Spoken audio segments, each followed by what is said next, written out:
வந்த? மதியையும் கூட்டிட்டு தாண்டா வந்திருக்கேன். ஆல்சோ பிரியா என் கூட தான் இருக்கா. சரி, ஒரு நாள் வெயிட் பண்ணலாண்டி. என்னடி அவசரம்? சில விஷயத்துக்கு வெயிட் பண்ண முடியாதுல்ல. ஒன்னும் பிரச்சனை இல்ல. நான் ஆட்டோ பிடிச்சி வீட்டுக்கு போய்க்கிறேன். நீ பாரு. வீட்டுக்கு போயிட்டு ஃபோன் பண்ணு.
பயப்படுற அளவுக்கு ஒண்ணும் இல்ல.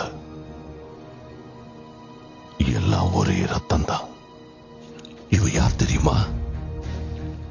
என் பேத்தி, என்னோட ரத்தம். நீதான் நேத்திக்கு மரியாதையா இங்க இருந்து போயிரு. போலீஸ் கூப்பிட வேண்டியிருக்கும். போலீஸ்? நான் பிரச்சனை பண்ண